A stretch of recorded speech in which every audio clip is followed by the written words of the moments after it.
రాష్ట్ర రాజకీయాలపై నాతో మాట్లాడేందుకు పెద్దపల్లి ఎమ్మెల్యే ప్రభుత్వ విజయరమణారావు ఉన్నారు. ఒకసారి రాష్ట్రంలో జరుగుతున్న రాజకీయ పరిణామాలపై మాట్లాడే ప్రయత్నం చేద్దాం. వందే మాతర గీతాన్ని కేవలం కాంగ్రెస్ ఎంఐఎం రెండు పార్టీలే వ్యతిరేకిస్తున్నాయని చెప్పి బీజేపీ అంటుంది. నిజంగానే ఆ విధంగా జరుగుతుందా?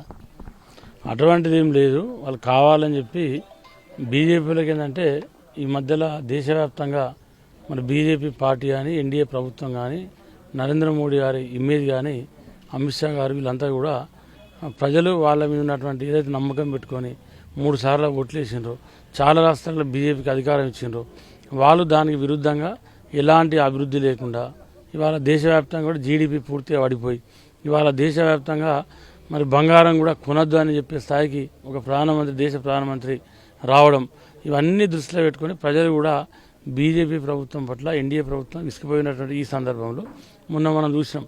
ఈ 12 ఏళ్లలో చాలా సందర్భాలలో అనేక రాష్ట్రాలు బీజేపీ పాలిత రాష్ట్రాలలో ఈ దేశంలో మరి పేపర్ లీకేజీలు కానీ ఇవన్నిటిని దృష్టిలో పెట్టుకొని ముఖ్యంగా యువతల చాలా వ్యతిరేకత ఉంది. ఇవాళ మొన్న ఏదైతే కాక్రోచి ఆధ్వర్యంలో మరి పెద్ద ఎత్తున నిరసన వ్యక్తం చేయడం, మరి దానిలో భాగంగా ఇవాళ యూతే ఢిల్లీలో మీటింగ్ పెట్టుకుంటామంటే కూడా కనీసం ఒక ఫంక్షన్ హాల్ కూడా దొరకకుండా చేయడం, మరి ఈ రకంగా వాళ్ళకు ఒక భయం పట్టుకుంది సెంట్రల్ బీజేపీ పార్టీకి కట్టుకొని దాన్ని డైవర్ట్ చేయడానికి డైవర్షన్ పాలిటిక్స్ మరి వాళ్ళు చేసే విధంగా బీజేపీ వివరిస్తూ ఉంది. ఎందుకంటే వాళ్ళే మోడీ గారు సంవత్సరానికి 2 కోట్ల ఉద్యోగాలు ఇస్తామన్నారు, అవి ఇవ్వలేదు.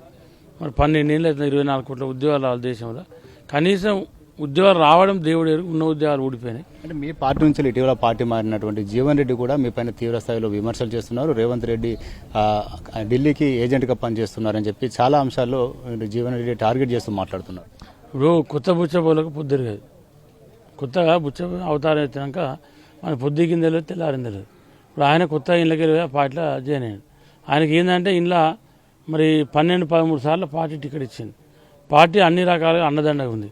పార్టీ అన్ని రకాల సాయం చేసింది. ఆయనకు చేసిన తర్వాత ఇంట్లో 4 సార్లు ఎమ్మెల్యే గెలిచి పార్టీలో, ఒకసారి ఎమ్మెల్సీ గెలిచి మరి 2 సార్లు 3 సార్లు ఎంపీ టికెట్ ఇస్తే ఓడిపోయి మరి ఆయన ఇవాళ మాట్లాడుతూ ఉండంటే ఇక ఆయన విజ్ఞతకే మేము వదిలేస్తా ఉన్నాం తప్ప. చాలా మంది మీ పార్టీలో పదవులు ఆశిస్తున్నారు, మంత్రి పదవి ఆశిస్తున్నారు. రాజగోపాల్ రెడ్డి వారాసంటూ నేరుగా వ్యాఖ్యలు చేస్తున్నారు. మీ పార్టీలోకి వచ్చినటువంటి పోచారం శ్రీనివాస్ రెడ్డి కూడా అభివృద్ధి జరగలేదని చెప్పి నిరాశ అసంతృప్తి వ్యక్తం చేస్తున్నారు.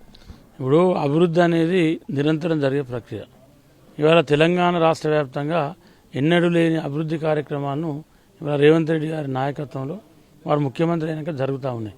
ఇటువంటి తరుణంలో మన అందరికీ అన్నీ రావాలంటే రావు.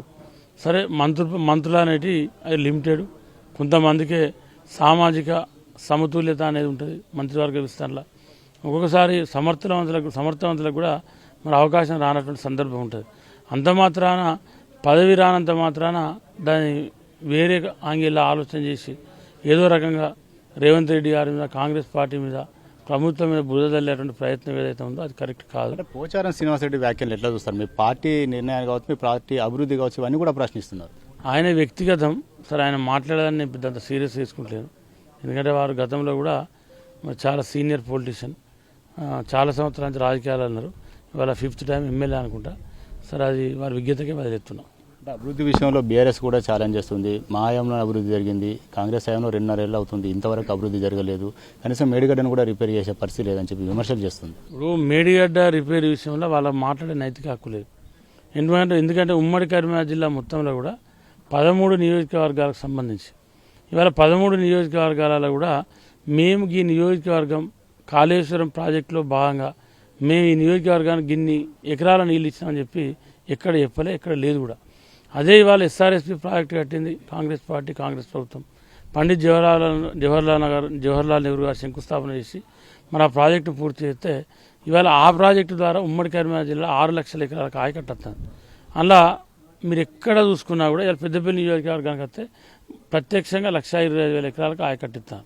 ఇవాళ మంతిని కానీ, రామగుండం కానీ, ధర్మపురి కానీ, కోరుట్ల కానీ, జగిత్యాల కానీ, ఇటంతా కరీంనగర్ కానీ, చొప్పండి కానీ, అంటే ఈ హుజరాబాద్ కానీ, మానకొండూరు కానీ ఈ నియోజకవర్గానికి ఎస్ఆర్ఎస్పీ నుండి ఇంత ఆయకట్టని ఒక లెక్క ఉంది. ఇలా అప్పుడు ప్రాజెక్టు కట్టగానే నీళ్ళు ఇవ్వగానే పలానా నియోజకవర్గానికి పలాని నియోజక ఇన్ని వేల ఎకరాలు నీళ్ళు వస్తాయని చెప్పి ఒక లెక్క ఉంది గ్రావేట్ ద్వారా. కానీ ఇవాళ కాళేశ్వరం ప్రాజెక్టులో భాగంగా కట్టిన దానిలో ఏ నియోజకవర్గాలు నీళ్ళు వస్తాయని వాళ్ళు చెప్పాలి, చెప్తలేరు వాళ్ళు. ఎంతసేపు కన్నెపిల్ల మోటార్లు పెడితే నీళ్ళు వస్తాయని చెప్పి కట్టింది వాళ్ళు, కూలింది వాళ్ళు. కాన్స్టిట్యూన్సీకి రాలేదా వాటర్? ఒక్క సుక్క. ఇలా పెద్దపల్లి జిల్లాలో 4 నియోజకవర్గాలున్నాయి, తలాపుకే నీళ్లు ఉంటాయి మంత్రికి, ఒక్క సుక్క రాలే మంత్రి నియోజకవర్గానికి. ఇలా రామగుండం నుంచి నీళ్ళు పోతాయి, రామగుండం నియోజకవర్గం రాలే. ఇవాళ ధర్మపురి నియోజకవర్గం రాలే. ఇవాళ పెద్దపల్లి నియోజకవర్గానికి కూడా ఒక సుక్క రాలే. ఇదే హరీష్ రావు గారు 2018 ఎన్నికల ముందు ప్రతి నియోజకవర్గం తిరిగి కాళేశ్వరం నీళ్ళు వస్తున్నాయి, అది కేసీఆర్ గారు ఆ ప్రాజెక్టు కళ, మీకు తొలి నీళ్ళే పెద్దపల్లి జిల్లాను ముద్దాడతాయి, కానీ ఇక్కడ ముద్దాలే.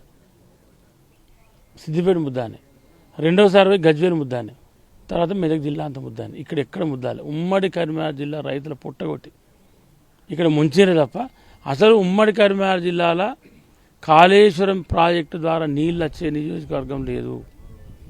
ఇవాళ వాళ్ళు ఏంటంటే కావాలని బురద జల్లేటువంటి ప్రయత్నం చేస్తామని తప్ప వాళ్ళకి మాట్లాడే నైతిక హక్కు కానీ రైట్ కానీ వాళ్ళకి లేదు.